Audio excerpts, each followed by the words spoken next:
¿Qué hay? Buenas tardes. Pues gracias a todos en primer lugar por permanecer aquí todavía y gracias al Instituto por cedernos un poco este espacio, ¿no?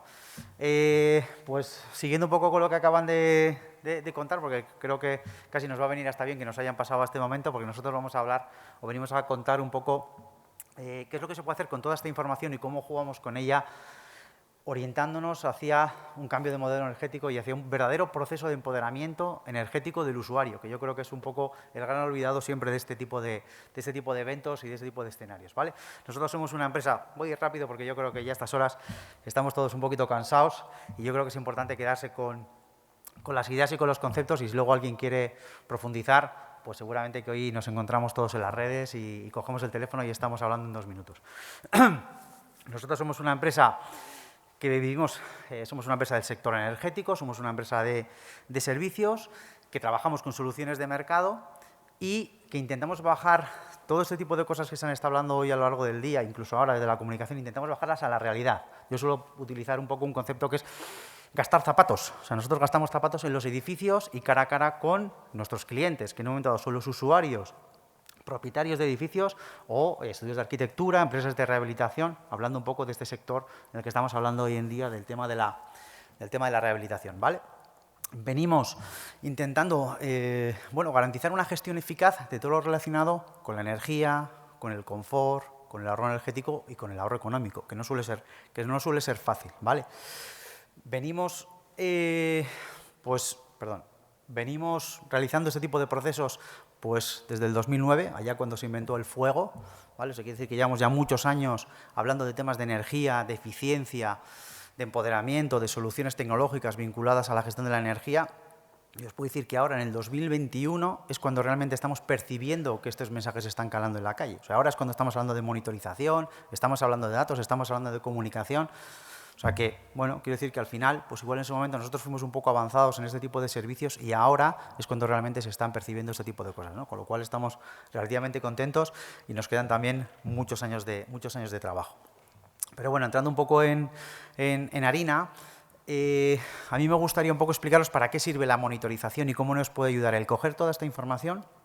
Lo primero, para desarrollar mejores proyectos, para diseñar mejores edificios, para gestionar mejor la energía y para que el usuario, por decirlo así, tenga el control de qué es lo que está pasando en su vivienda o en su hogar, ¿vale?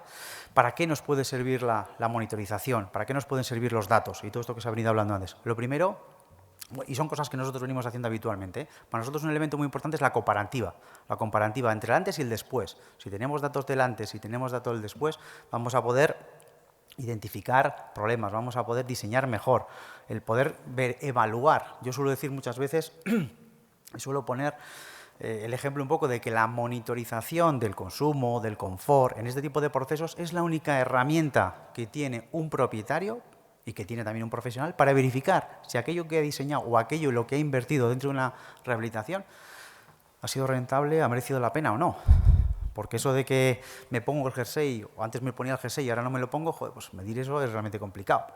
Ahora sí podemos medir el nivel de confort y sí podemos medir el nivel de energía, o podemos detectar si aquello que diseñamos ha funcionado bien o ha funcionado mal. Entonces, nos puede servir para verificar esas soluciones que hayamos diseñado y nos puede también permitir vigilar comportamientos, consumos y confort de diferentes maneras. Porque, joder, nosotros actualmente podemos estar en unas 9.000 viviendas. Quiere decir que tenemos bastantes datos de muchas viviendas. Joder, pues yo no sé si os diría que me he encontrado 2 perfiles de comportamiento iguales. Antes se habló de la familia y hay diferentes utilidades. Hay gente que está por la mañana en su casa, que está por la tarde, que está por la noche, que es gente joven, que es gente mayor, que tiene niños, que no los tiene. Hay gente que abre la ventana todo el día, hay gente que la abre 5 minutos, hay gente que no la abre nunca. Entonces, se dan diferentes circunstancias que no valen todas las tipologías de diseño y todas las tipologías de solución, porque hay que bajar a la realidad. Y la realidad, pues muchas veces nos pone en nuestro sitio. Estamos empezando a detectar problemas en los que, después de un proceso de rehabilitación, están saliendo problemas que antes no existían. Porque se ha hecho una rehabilitación, se ha gastado muchísimo dinero en soluciones tecnológicas de aislamiento, de tecnología, pero nadie ha invertido 2 minutos, 5, en explicarle al vecino cómo tiene que funcionar su vivienda a partir de ahora. Pero eso en un proceso de rehabilitación y en un proceso de nueva construcción. Ahora estamos teniendo muchísimos problemas, problemas o consultas, y estamos monitorizando bastantes instalaciones. Ahora porque, pues porque está un poco el tema de la recuperación de energía. Estoy seguro que todos habéis conocido ahora proyectos en los que se está incorporando los sistemas de recuperación de energía. ¿Quién le ha enseñado a un vecino cómo funciona un recuperador de energía? ¿Y para qué sirve? Porque yo me encuentro todos los días gente que tiene recuperadores de energía en su casa, pero siguen abriendo las ventanas igual que siempre. Como antes ha comentado la compañera anterior. Es que eso de cruzar los brazos, pues trasladarlo a abrir las ventanas. Y eso pasa todos los días. Entonces, si no somos capaces de cambiar eso, habremos hecho un proyecto de papel de la leche. Pero igual realmente no hemos solucionado el verdadero problema de funcionamiento y de habitabilidad que tenía esa vivienda. ¿Vale?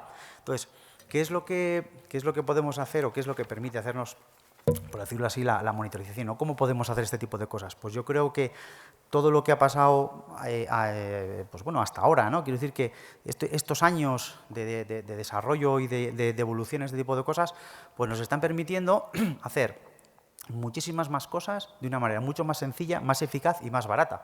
Hay multitud de sensores, quiero decir que hoy das una patada y tienes un sensor. No, la tecnología relativamente es muy barata. Es muy barata y podemos hacer muchísimas cosas. Están saliendo redes de comunicación que nos permiten integrar cientos de sensores. Todos estáis oyendo o habréis escuchado ahora pues, el tema del IoT, de la Smart City y todo ese tipo de cosas. Pero es que eso ya está pasando de verdad.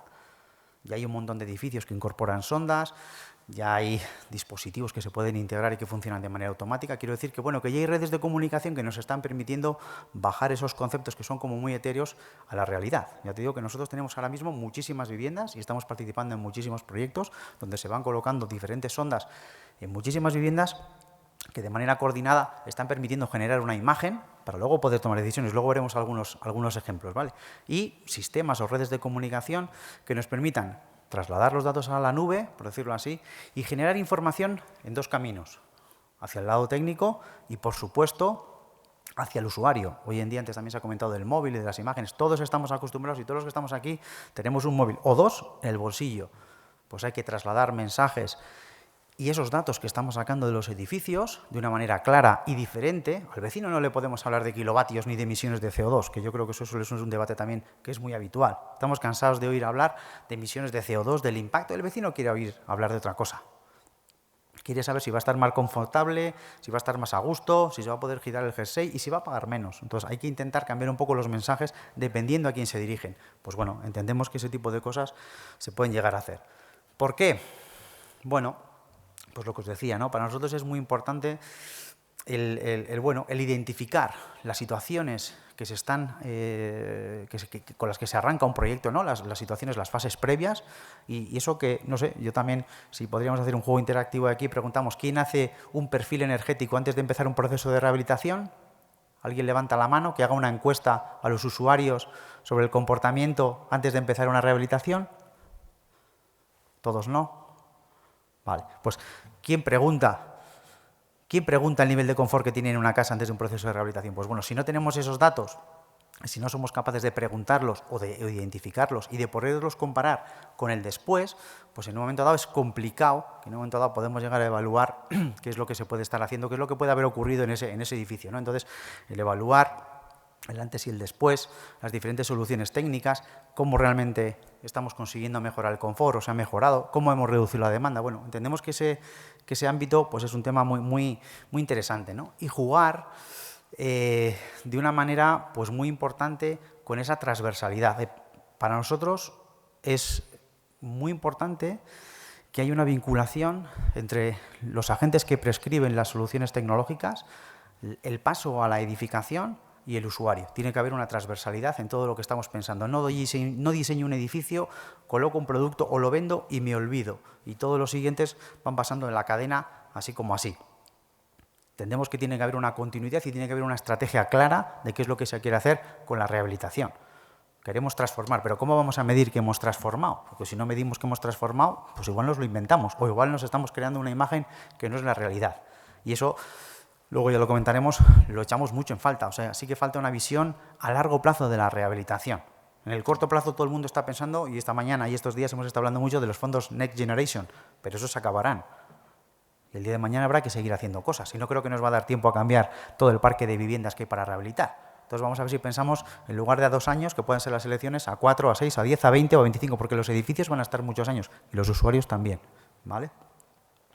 Y siguiendo con esto, pues aplicaciones que nosotros venimos usando reales, vinculadas a la monitorización y orientadas hacia el empoderamiento de los usuarios. Temperatura, humedad, el CO2, el CO. Ahora con los temas de la calidad del aire, pues hay un boom en este tipo de necesidades, formaldehídos. En temas de colegios también estamos haciendo muchos. Todo lo vinculado a la energía, el consumo eléctrico. Antes también han comentado el camino que llevamos de la electrificación. Pues lógicamente habrá que medir ese impacto real, pero que el usuario tenga la información. Porque, así como un detalle, ¿no? Cuando salió esto de los contadores inteligentes, que todos sabemos, y nos vendieron en su día el tema de los contadores inteligentes, pero serán contadores inteligentes para el señor de Iberdrola, que estaba hoy aquí. Pero para el usuario, pues no sabemos un poco dónde está la información. Pero los datos están. Otra cosa es que sean capaces de hacérselos llegar o que nos los den, pero los datos están, ¿vale? Entonces entendemos que es muy importante el poder leer eso. Intentar integrar instalaciones individuales e instalaciones colectivas, sabiendo los retos que vienen ahora, por ejemplo, con las comunidades energéticas, con los sistemas de autoconsumo compartidos, bueno, que vienen ahí pues diferentes comportamientos y diferentes situaciones que vamos a tener que ir viendo cómo se van integrando los edificios que ya están construidos y que realmente es difícil integrar soluciones en ese ámbito, ¿no? Y para no estirarme mucho y también ceder un poco el paso a los siguientes ponentes, que ya estamos al final de la tarde y es un poco ya cansado seguramente para todos, me gustaría enseñaros a continuación algunas aplicaciones reales de cosas que venimos haciendo en el ámbito de la rehabilitación. Esto, por ejemplo, pues es un seguimiento a tiempo real de un edificio donde, por ejemplo, pues se está midiendo cosas muy sencillas. Estamos midiendo temperatura, humedad y CO2 en 15 viviendas, donde también se realizó un perfil energético de diferentes familias y, bueno, pues se va comparando. Antes hablaban de los datos, pues hay que pensar que con este tipo de dispositivos estamos cogiendo datos cada 10 minutos. O sea, imaginaros todo el nivel de información que podemos tener ahí. Lo importante no es coger la información, lo importante es para qué cogemos la información y qué vamos a hacer con ella. Y que esta información sirva para que en un momento dado podamos evaluar, por ejemplo, el antes y el después, y que el vecino o el usuario en un momento dado diga, joder, pues así estoy utilizando y así debería de cambiar. Y si he cambiado, mira, pues esta es la consecuencia, ya ha merecido la pena, ¿vale? Este, por ejemplo, es el aspecto de una vivienda donde se va haciendo el seguimiento y pues por los datos puedes hacer verdaderamente lo que quieras, ¿no? Joder, muchísimas. Aquí, por ejemplo, este es un ejemplo de que sacamos, me parece que está terminado, pues hace cosa de nada, de unas semanas. Ya veis, por ejemplo, la diferencia, ¿no? Así es un poco simplista, la diferencia entre la época de invierno y la época de verano. En invierno ya veis los niveles de CO2 y cuando ha sido el verano, pues lógicamente los niveles de CO2 han caído. Pues bueno, pues si no tendríamos ese dato, pues cuando luego nos pongamos a hacer sistemas de ventilación y de generación de movimientos de aire dentro del edificio, bueno, pues seguramente este tipo de datos nos puedan ser interesantes y podamos igual diseñar soluciones que consuman menos o que sean más eficientes o que impidan, por ejemplo, claro que eso ahora se está teniendo en cuenta, pero nosotros nos encontramos muchísimas viviendas con picos de CO2 de 2.000, de 3.000, de 4.000, de 5.000 todos los días. Pero nadie se ha dado cuenta hasta que no has puesto una sonda en un salón y lo estás monitorizando durante 2 semanas. Pero es que esas situaciones, al cabo del tiempo, sabemos que afectan a los temas de la salud más allá del ámbito energético. Pues si no tenemos una sonda que cuesta 65 euros, pues no podremos identificar ese tipo de cosas, ¿vale? Lo mismo que, esto me ha pasado esta semana, identificar viviendas con niveles de humedad del 80 o el 85%. Si es que dentro están con un paraguas. Lógicamente, luego igual están pidiendo una ayuda, pero ¿de quién es el problema? ¿De la familia o del que realmente está allí gestionando la vivienda y que no ha sido consciente de qué es lo que realmente estaba pasando? ¿Vale? Esto, por ejemplo, es un edificio que se está rehabilitando, en el que se está haciendo también un proyecto se está haciendo un proyecto de rehabilitación integral y se ha hecho un proyecto de monitorización donde se están monitorizando diferentes viviendas en varias plantas, 5 viviendas en la primera planta, en la 7ª y en la 15. Y bueno, y estamos analizando pues diferentes perfiles, pero luego también pues diferentes fachadas y ya se empezaba a detectar, lógicamente, las diferencias reales. Aquí ya no vale el cálculo y la simulación, no, esto es la realidad. Esto es la realidad de lo que está pasando en función también a un ámbito muy, muy concreto que es el de la familia. Porque claro, aquí hay familias que es gente mayor en la misma planta. Hay gente que es mayor, hay gente que tiene niños y hay gente que apenas está, pues no sé, para dormir en su casa. Con lo cual hay comportamientos totalmente diferentes. Es un poco utilidades de los gráficos. ¿Vale? Estamos generando este tipo de gráficos, a nosotros, por ejemplo, nos gusta mucho, en el que identificamos el ámbito del confort entre temperatura y humedad y vamos a ir identificando, joder, ¿qué porcentaje de tiempo está la vivienda dentro del ámbito de confort? Joder, pues realmente nos sorprenderíamos. En las últimas medidas que hemos realizado, joder, pues yo creo que del tiempo estamos únicamente en el ámbito del confort estamos como un 25%. Con lo cual, bueno, entre comillas nos queda bastante mejora. Pero bueno, la media más o menos está en torno al 25% dentro del ámbito del confort, ¿vale? Para que suene la cifra por lo menos. Estamos entrando también, ahora que se están incorporando también soluciones de energías fotovoltaicas o de aerotermias, que también ha salido esta mañana, pues están un poco intentando también trasladar al usuario esas mediciones, esas monitorizaciones para que el usuario sea consciente de en este momento estoy produciendo, en este momento estoy consumiendo, voy a ver si realmente esto tiene sentido o no tiene sentido. Hacer eso hoy relativamente hoy es sencillo, económico y realmente hay que jugar luego con la información. Pero en un momento dado estoy seguro, bueno, y de hecho es así, este tipo de información pasada al usuario es un desencadenante de otros proyectos similares. Sabemos que cuando se enseña esta información y cuando la gente ve que realmente pasa de una situación a otra y lo puede hacer tangible, pues es una cadena. Lo tenemos clarísimo, ¿vale? Bueno, pues diferentes ejemplos que utilizando la información gráficamente y trasladada a un ámbito técnico o a un ámbito de un usuario, pues nos permiten, por decirlo así, como cambiar un poco el modelo o la percepción que tiene el usuario sobre su confort, sobre su consumo energético y sobre su comportamiento, ¿no? Y por terminar y por no querer alargarme más, pues bueno, dejaros un poco como, no sé, como la conclusión un poco fundamental de la monitorización o de la información, ¿no? de la gestión de los datos, ¿no? Que entendemos que los datos sirven para aportar seguridad, es fundamental que teniendo esos datos podamos diseñar instalaciones mucho más eficaces. Por otro lado, los datos nos tienen que permitir verificar la realidad, que no se puede seguir haciendo proyectos en papel. Hay que tener datos reales sobre qué es lo que tenemos y ajustar las soluciones técnicas o tecnológicas a la realidad de cada edificio, porque luego nos vamos a encontrar con verdaderos problemas y ese es un poco el miedo que tenemos, y que con esa misma información el día de mañana nos sirva para verificar que esas decisiones o esas inversiones que hemos tomado técnicamente o que el usuario también ha tomado porque ha hecho una inversión o porque le han dado unas ayudas. Porque claro, ¿cómo vamos a verificar que las ayudas se han destinado correctamente si no incorporamos soluciones tecnológicas y no jugamos con la información?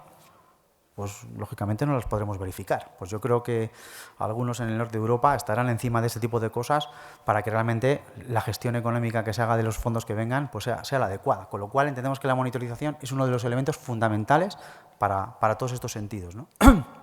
Y que sí que es importante que cuando nosotros nos están llamando ahora, ya digo que nos llama mucha gente porque está muy volcada un poco con los temas de los datos y la información.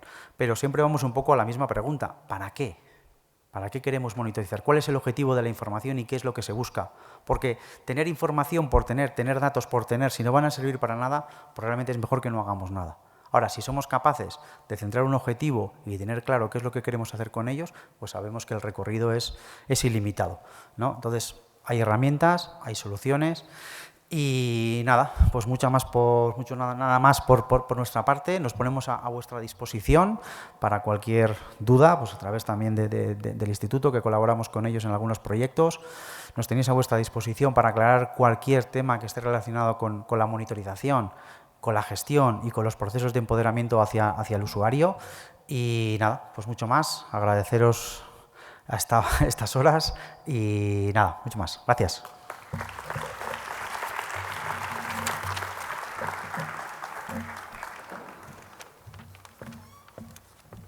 Gracias, Luis María. A continuación, nos van a acompañar desde la empresa Rehabitat. Diego Herrero López nos va a hablar de nuevos modelos de gestión, también muy interesante. Diego, cuando puedas. Buenas tardes. Nuevos modelos de gestión, pero en realidad son viejos modelos de gestión, porque llevamos muchos años haciéndolo. Solo que en muchos contextos son nuevos, ¿vale? Entonces voy a ser muy breve y básicamente lo que voy a explicar es... bueno, decía Pachi Mangado esta mañana que ha resumido muy bien los problemas actuales, sin necesidad de estar el día anterior, él ya los conoce de primera mano y tampoco vamos a ser pesimistas, vamos a ser optimistas y vamos a ver cómo gestionar ese dinero que va a llegar, ¿no? Entonces, Esta es un poco la estructura interna que tiene una oficina de gestión o una oficina de rehabilitación como la nuestra.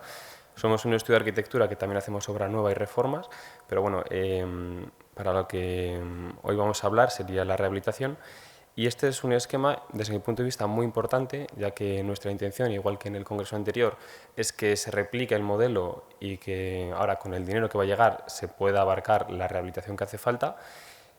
Y voy a explicarlo en un lenguaje sencillo, sencillo pero para gente profesional, ¿vale? Que es un lenguaje diferente al que necesita la sociedad, que también voy a hablar de ello más tarde. Entonces, este estudio básicamente se compone de 4 equipos. En principio es un equipo técnico que se... No sé si tenemos... A mí también es que me gusta moverme, entonces no sé si tenemos un micro. ¿Hay un micro? Sí. Es que si estoy girando todo el tiempo no me vais a escuchar. ¿Sí? Vale. No, no es pasar, es un micrófono, que no sé si tienes un micrófono. Sí, pero es que eso es lo que pasa, que cuando giro al final se interrumpe la... Si quieres uno móvil. Bueno, yo sigo mientras tanto. Entonces, un equipo técnico que se dedica a la redacción de proyectos, de ITES, informes de evaluación, etc. ¿Sí? Vale, genial, funciona. ¿Cómo es? Uy, no sé yo si funciona. ¿Sí? Sí.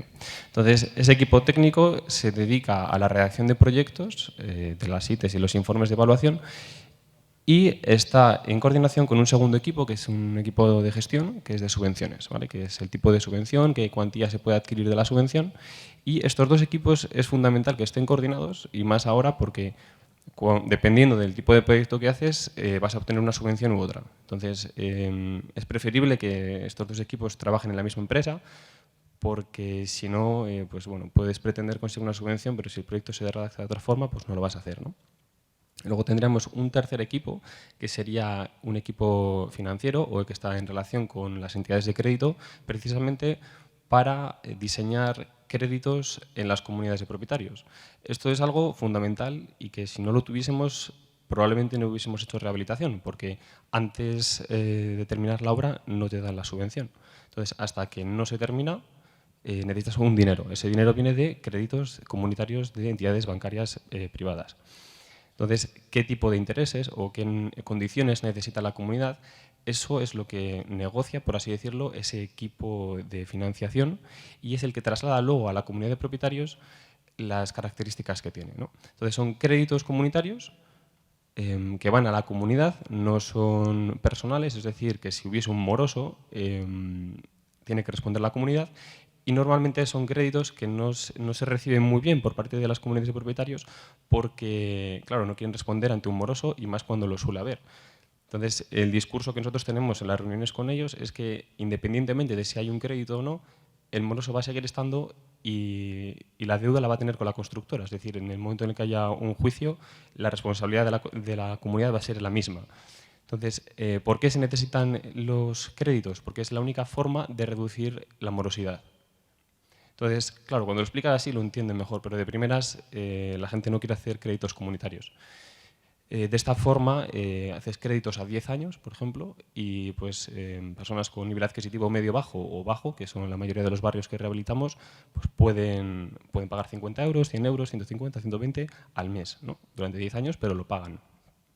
Entonces, esos son 3 equipos que, desde mi punto de vista, necesita cualquier oficina de gestión. No es en el caso de las oficinas de gestión públicas que se van a organizar, que decía Javier Martín ayer, que tenemos un poco de miedo, porque, claro, leyendo el Real Decreto, no sabe si las oficinas de gestión públicas van a sustituir a las privadas, o realmente cuál va a ser la diferencia, si nosotros vamos a pasar a un segundo plano o el segundo plano va a ser suyo, no lo sabíamos muy bien, ¿no? Pero ayer decía Javier Martín que hacía mucha falta la colaboración entre la empresa privada y la pública, porque, bueno, no sé si lo decía, pero ya lo digo yo, o sea, no van a ser capaces ya simplemente con dar licencias y toda la gestión que tienen es muy complicado dar abasto. Entonces, necesitan ayuda por parte de entidades privadas como nuestra empresa para hacer oficinas de gestión y promover la rehabilitación, ¿no? Entonces, esos 3 equipos son fundamentales y faltaría un cuarto equipo, que es un equipo de colaboración con la Administración de Fincas y con la comunidad de propietarios.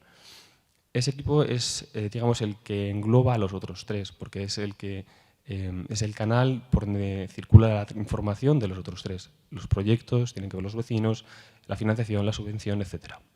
Entonces hay que hacer reuniones y es un equipo que o tienes un administrador de fincas con el que te entiendes bien o probablemente no hagas ninguna obra. Esta es una explicación sencilla y que se puede dar a una comunidad que ya tiene interés en hacer una obra y que ya nos han llamado y lo entienden. Igual que lo habéis entendido vosotros, lo entienden ellos.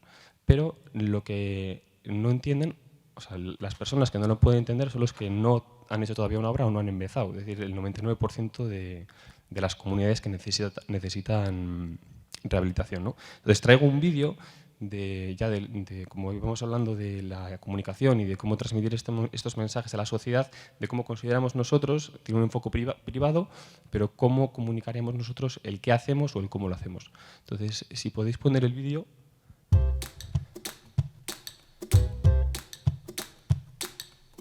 En Rehabitat queremos mejorar la forma en que vives.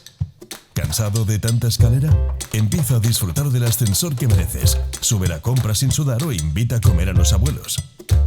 Si el frío se ha convertido en un problema, no dejes que el calor se escape. Ni el dinero. Aísla tu edificio con una nueva fachada. Menos gasto en calefacción, más confort y una imagen renovada.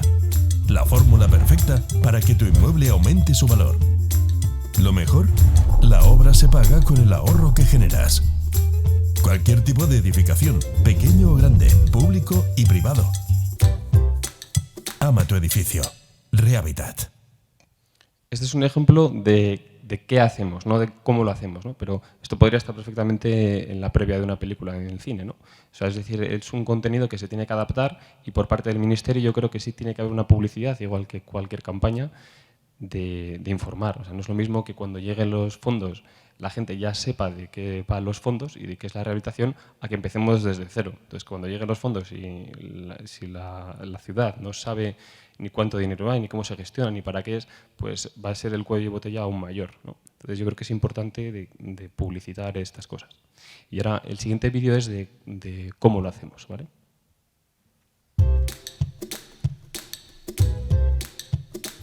Elige diseño y calidades. Técnicos experimentados se encargarán de tu proyecto.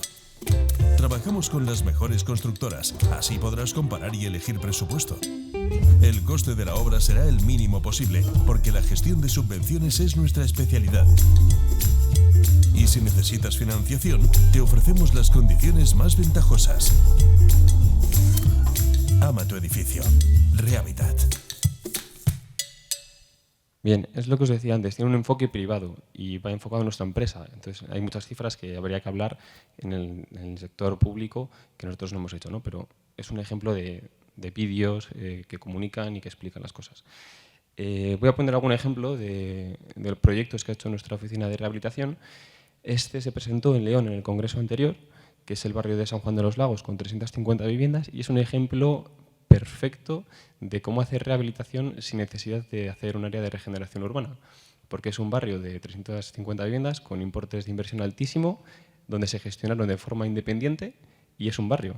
Es decir, a diferencia de los otros dos barrios que hemos hecho, el de Río Vena y el barrio de San Cristóbal, son ARUs que han llevado 10 años de gestión y de construcción y esto, sin embargo, se ha hecho en 2 años. Entonces, también lleva su gestión, pero es inferior a la de hacer un ARU. Y esto ya es lo que se ha planteado con los fondos Next Generation, porque los ARUs son muy complicados de gestionar, ¿no? Entonces, se pueden agrupar edificios y puedes hacer un barrio pues sumando edificios, ¿no? Estas son las fotos del estado anterior, del estado actual, y el estado reformado, que se acabó hace muy poquito, son estas, ¿vale? Bueno, de aquí hay una que no se ha acabado, se ve de hecho la que es negra es porque se ve la lana de roca, pero ya está finalizado. De hecho, es el vídeo que tenemos en el stand en la pantalla. Y esto fue una fachada ventilada ultraligera de composite, 16 centímetros de aislamiento, y están ahorrando en torno al 50%, 60%. Todo es con un crédito comunitario, están pagando, ahora mismo no lo recuerdo, pero en torno a los 100 euros, creo recordar. Y aquí solo se hizo eficiencia, que estamos hablando de eficiencia, pero en muchos barrios se hace accesibilidad, que también teníamos la duda, y se resolvió un poco ayer, de cómo iban a implicarse los fondos Next Generation en la accesibilidad. Lo que entendimos es que dentro de las intervenciones globales, si se hacía eficiencia energética, podía incluir la accesibilidad. Si es así, genial. Pero claro, hay edificios que ya son eficientes y no son accesibles, entonces no sé qué subvención van a tener. Ya se verá más adelante, ¿no? Esto es un ejemplo también perfecto de cómo promocionar la rehabilitación. Es una carta que se introdujo en los buzones de la barriada de la Inmaculada en Burgos. Se imprimieron 1000 cartas y se introdujeron pues, bueno, en los buzones, ¿no? Es un entorno muy desfavorecido, digamos, en el entramado de Burgos, con edificios de 4 plantas y 5 plantas sin ascensores, con carencias de aislamiento térmico. Y nosotros como técnicos y como expertos pues vemos los entornos que necesitan rehabilitación. Ellos también lo viven con las condensaciones y el gasto en consumo, ¿no? Pero nosotros muchas veces cuando no nos llaman también tenemos ese carácter de promotores porque es una responsabilidad. Al final estamos viendo un barrio que tiene problemas, vemos y sabemos que hay subvención, cosa que los vecinos no lo saben y se lo anunciamos, ¿no? Entonces, en este caso, en la carta pues, les explicábamos, al igual que los otros 2 barrios que hemos hecho, los otros 3 barrios, vosotros podéis también rehabilitar. En ese caso tenían, sumando la subvención del Ministerio de Fomento y del IDAE, llegaban a un 75% de subvención para eficiencia energética, que con el préstamo comunitario a 10 años se traducía en 25 euros mensuales, donde cambiaban las fachadas, las galerías, la cubierta, se hacían fachadas ventiladas, o sea, era increíble. O sea, por 25 euros tenías un edificio nuevo. Y como no tienen ascensor, ahí la subvención era inferior, era un 40%, pero bueno, era muy interesante, ¿no? En este caso, los fondos Next Generation tuvieron un impacto muy negativo porque estuvimos a punto de empezar. De hecho, hablamos con varias comunidades de propietarios y justo cuando íbamos a empezar se publicó una noticia, creo que era del Ayuntamiento de Burgos, donde se anunciaba un 100% de subvención, ¿no? A raíz de los fondos Next Generation. Entonces esto paralizó al barrio. Lo paralizó porque prefieren no pagar absolutamente nada que pagar un 20%, ¿no? Como es natural. Entonces ahora vamos a intentar retomarlo y sacarlo con los fondos. Pero bueno, es uno de los riesgos también de que llegue mucho dinero, ¿no? Que a veces te puede paralizar. Y bueno, es importante también con los vecinos enseñar el estado actual, el reformado, qué se puede hacer. Para no alargarme, poner el siguiente vídeo, que es una explicación que directamente se puede compartir por WhatsApp de los vecinos, se lo mandas a un presidente y se lo reenvían entre ellos, de cómo son las actuaciones. Si lo puedes poner un poquito más bajo para seguir hablando yo. Ah, sí, genial. Entonces, este es el barrio, es un modelo 3D. Y se empezó a hablar con unos bloques, con 3 hileras de, creo que son 3 portales. Y claro, mucha gente tiene el miedo de en mi edificio no se puede meter un ascensor o se va a caer la casa, si se hace el ascensor yo me voy de esta casa, etcétera, ¿no? Entonces, con mandar un vídeo así, porque la gente no quiere escuchar, la gente está a sus cosas y está mal en su casa, tiene condensaciones, gasta mucho, pero tiene tantos problemas que realmente no le apetece hablar contigo, ni llamarte, ni nada, ¿no? Pero igual si recibe un WhatsApp de su presidente o de un vecino que es amigo suyo, pues lo ve. De hecho, tuvo un muy buen impacto, ya que se explica un poco qué tipo de subvención, cómo se desmonta la escalera, cómo se hace la escalera nueva, porque claro, para meter ascensor hay que tirar la escalera anterior. Y claro, así ya lo ven más viable. Dice, bueno, si está diseñado, pues significa que se puede hacer. Este es el caso de la escalera. Ahora vemos un poco la fachada. Y en este caso, la barrera de la Inmaculada, la intención era no hacer un ARU. Precisamente era hacer lo mismo que hemos hecho en San Juan de los Lagos, que son intervenciones aisladas, porque son 1000 viviendas y, claro, poner de acuerdo a 1000 vecinos te puede llevar 10 años tranquilamente. Entonces, es mejor coger 3 bloques, que con el efecto de contagio continúen otros 3 bloques, otros 3 y acabas muchísimo antes, ¿no? Ahora está parado y estamos otra vez en conversaciones y si Dios quiere se hará. No sabemos si con un 100%, si con un 70%, pero se hará seguro.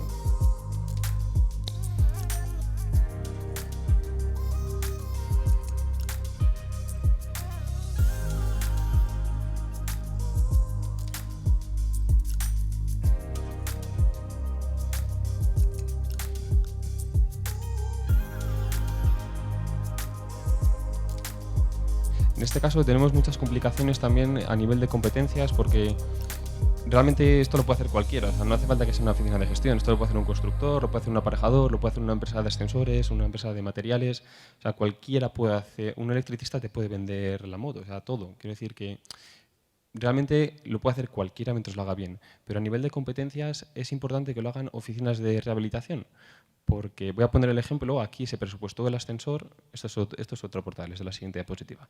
El anterior se presupuestó la obra de accesibilidad mucho más baja de lo que nosotros habíamos estimado porque no incluían los acabados del portal. Entonces, claro, la comunidad es muy peligroso que haga eso, está comparando ascensoristas, está comparando constructoras, estudios de arquitectura y está comparando cosas que no tiene sentido comparar, ¿no?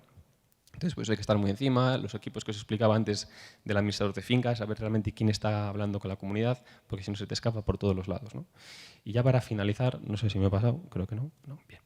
Es el tema del diseño, ¿vale? Hablamos de un problema de la mano de obra por parte de la construcción, de que no va a haber suficiente, pero hay otro problema del que no se ha hablado, que es por parte de la redacción de los proyectos. Claro, no solamente vamos a tener una demanda superior con el tema de la construcción y con el déficit de materiales, vamos a tener un cuello de botella con los técnicos y profesionales que redacten los proyectos. Entonces, es importante que sea personal cualificado y que no ocurra como ocurrió con el boom de la construcción, que se hicieron todos los edificios de golpe, se hicieron mal, gracias a ello hay rehabilitación, pero que no tengamos que rehabilitar 2 veces, porque puede ser que tengamos que rehabilitar ahora y otra vez porque se haya hecho muy rápido o mal. Entonces, el tema del diseño, el diseño técnico y el diseño artístico, o sea, las 2 componentes. Entonces, estos son, solamente voy a presentar 3 obras muy sencillas de accesibilidad, donde hay presupuestos muy recortados. Los vecinos no quieren filigranas, quieren cosas muy duraderas porque son pues, espacios de paso y generalmente diseñar algo cuando tienes a 100 clientes evidentemente no sale bien, ¿no? Entonces, que nosotros también intentamos mantener no solamente la gestión del proyecto, sino el resultado final de calidad. Y este es un ejemplo desde mi punto de vista muy bueno. Esto es un portal de una comunidad de propietarios. Parece una discoteca, ¿no? Algunos dicen, pero que está bien diseñado, ¿no? Desde mi punto de vista hay un mimo y hay un diseño detrás. Y es, desde mi punto de vista, el miedo que tengo de que con las prisas, ¿no? y la necesidad de hacerlo todo muy rápido para consumir los fondos se haga mal.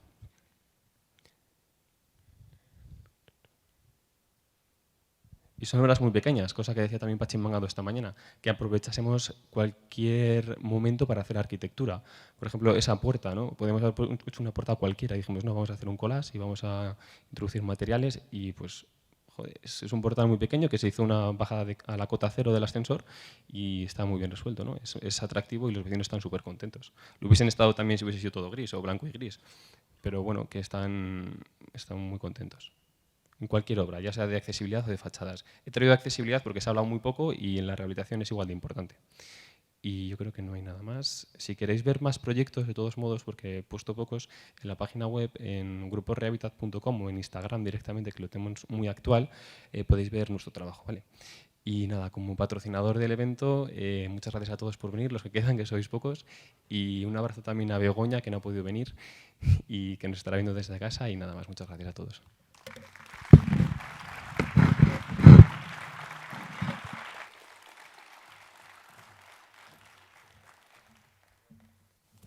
Bueno, pues ya solo nos queda una intervención de este último bloque de espacios constructivos antes de dar paso a las conclusiones del Congreso. Nos va a acompañar Danosa, representado por Javier García Sánchez, responsable de rehabilitación ISATE.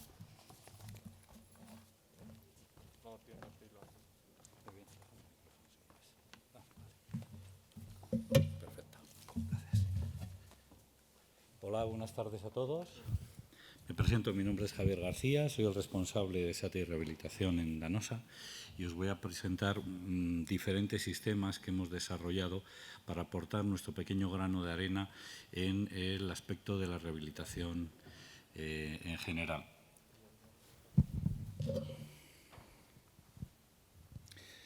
Primero voy a hacer una breve presentación de quiénes somos. Somos una empresa que data del año 64, estamos presentes en más de 70 países y nuestra facturación anual oscila en torno a los 100 millones de euros.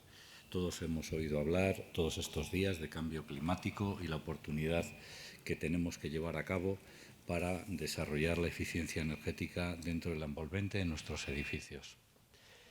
En Danosa hemos apostado por la sostenibilidad y a día de hoy indicaros que el 40% de nuestros productos llevan material reciclado. No todos en la misma línea, pero aproximadamente esta es un poco la media que llevamos en este momento. Disponemos de certificaciones medioambientales, tanto Green Building Consulting, LEED, BRINS, etc. Disculpa, ¿te puedes hacer? un poco más la boca. Sí, perfecto. Una última información con relación al tema del reciclaje. Hemos comprado una inversión potente, hemos comprado una empresa alemana afincada en Portugal, especializada en reciclaje, precisamente para potenciar todo este tipo de actividad dentro de los productos que nosotros fabricamos y los podamos incorporar a cualquiera de nuestros materiales. Aquí os hago una breve imagen de la gama que tenemos de impermeabilización, que va desde la clásica bituminosa que todos conocéis, el PVC o sintética, una impermeabilización líquida a base de poliurea o bien las soluciones cementosas. Disponemos también de una gama de descontaminación urbana o sistema NOx, en el cual deciros que el 65% de las cubiertas de nuestros edificios son azoteas, de los cuales, daros un parámetro muy sencillito, 1000 metros cuadrados de cubierta puede llegar a reciclar la contaminación energética de 500 coches. En impermeabilización líquida es una gama que hemos incorporado hace poco, hace aproximadamente 5 años a la compañía, es la poliurea.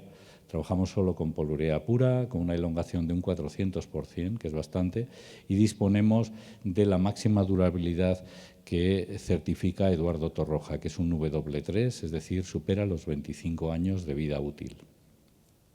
Y aquí os voy a mostrar unos ejemplos de rehabilitación que van desde, bueno, aquí veis una cubierta parking, una cubierta técnica, que es muy habitual, que tengamos ahí múltiples abolsamientos de agua y que sea muy difícil de resolver, pues lo podemos resolver con un producto de este tipo. Aquí tenemos alguna, por ejemplo, aquí arriba en obra civil, es una impermeabilización de unas gradas, de una zona deportiva, un tablero de puente, una piscina, etcétera. Y luego ya pasaríamos a lo que es ahorro energético, diferentes soluciones con cualquiera de nuestros productos habituales.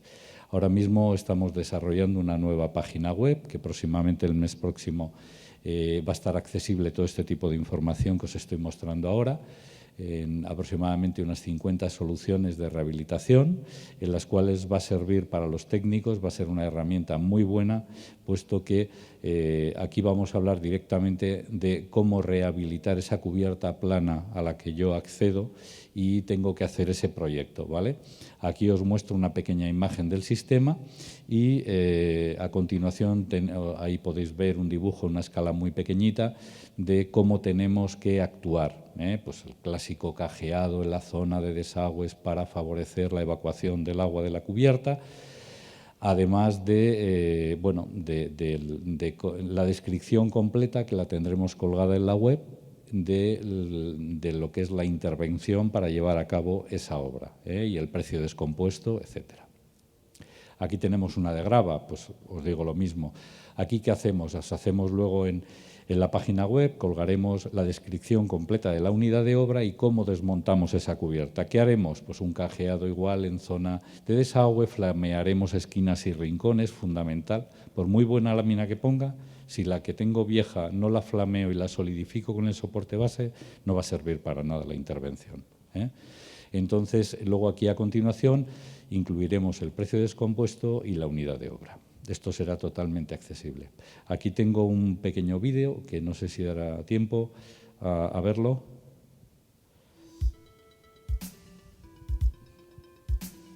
Es un vídeo cortito de unos 2 minutos en el cual... este es uno de 4 minutos. Nos encontramos en una promoción de la Junta de Andalucía, que es el núcleo Guadalquivir, de 36 viviendas. Se inscribe dentro de un programa de los que tenemos de intervención. Lo que se persigue es mejorar, reducir las emisiones de CO2 al menos en un 30% y mejorar al menos una letra dentro de la calificación energética que da el certificado de eficiencia energética. Tenemos también monitorizadas algunas viviendas con el fin de ver tanto la temperatura como el consumo energético, humedad, etcétera, que tienen antes de esta intervención y lo que tendrán después de la intervención, que además de un mejor confort, pues va a redundar en un ahorro en el gasto de electricidad de cada familia. Como podéis ver, esto es un complemento de lo que nos han venido nuestros compañeros anteriores. Concretamente en esta obra nos hemos encontrado que la fachada hemos tenido que tratarla previamente. No toda la fachada ha sido igual, en algunos casos simplemente ha sido necesaria una limpieza de soporte, en otros casos hemos tenido que actuar con algunos puentes de unión y en otros casos hemos tenido que incluso reparar parte de la cubierta. Esto al final hace que cada caso nosotros vayamos evaluando y viendo una solución para cada obra. Y bueno, la clave de un buen SATE evidentemente está en disponer de un gran socio, un fabricante que tenga experiencia en sistema. En este caso Danosa aporta toda su experiencia en cubierta y su experiencia también en diferentes tipos de sistemas, los cuales hemos enlazado hacia el envolvente y hemos conseguido darle un valor añadido al cliente final. Bueno, y ya para continuar, puesto que tenemos poco tiempo para hacer la presentación, me gustaría haceros mención de la propuesta Danosa para lo que es el tratamiento integral de la envolvente del edificio. Aquí nosotros aportamos soluciones tanto para la fachada como para cualquier tipo de cubierta, sea inclinada, plana, incluso muros y soleras, puesto que IDAE de alguna manera, para autorizar estas ayudas, debes de certificar que dispones de dito ETE de cualquiera de estas soluciones. Indicaros que en el mundo de la cubierta nosotros disponemos de esta documentación tanto en sistemas de PVC, poliurea o bitumen. En casos de muros enterrados lo tenemos con bitumen y en el caso de fachada pues tenemos el ETE que nos certifica el clásico sistema SATE con los 3 acabados tradicionales. Ahí os pongo un ejemplo de uno de los detalles constructivos, pues una cubierta acabada en grava, una clásica cubierta invertida y cómo vamos haciendo la envolvente del peto y el encuentro de lo que es la cubierta con la fachada. Esto cuando solo trabajas con una empresa que hace fachadas, pues este tipo de encuentros normalmente suele ser uno de los conflictos a resolver durante la obra. Y luego, bueno, estos son los 3 sistemas que tenemos certificados. Indicaros un tema que a veces se lleva mucho a la confusión.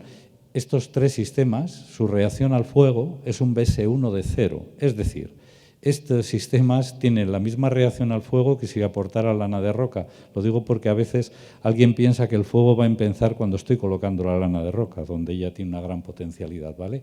Importante saber que la reacción al fuego es la misma una vez que yo tengo la obra terminada, ¿eh? Un segundito, voy a pasar esta. Vale, y luego, bueno, que conozcáis un poco nuestra carta de servicios, en la cual damos apoyo y asesoramiento técnico a cualquiera de los intervinientes en la obra. Disponéis de soporte BIM o Revit de cualquiera de nuestras soluciones. Y, bueno, fundamentalmente indicar que trabajamos en la dirección de la protección del medio ambiente, rebajando el consumo energético en los edificios y reduciendo al máximo lo que es la huella de carbono para dejar un futuro mejor a nuestros hijos y posteriores generaciones. Y nada más, esto era un poco lo que os quería comentar de un modo breve y sencillo. Espero que os haya gustado.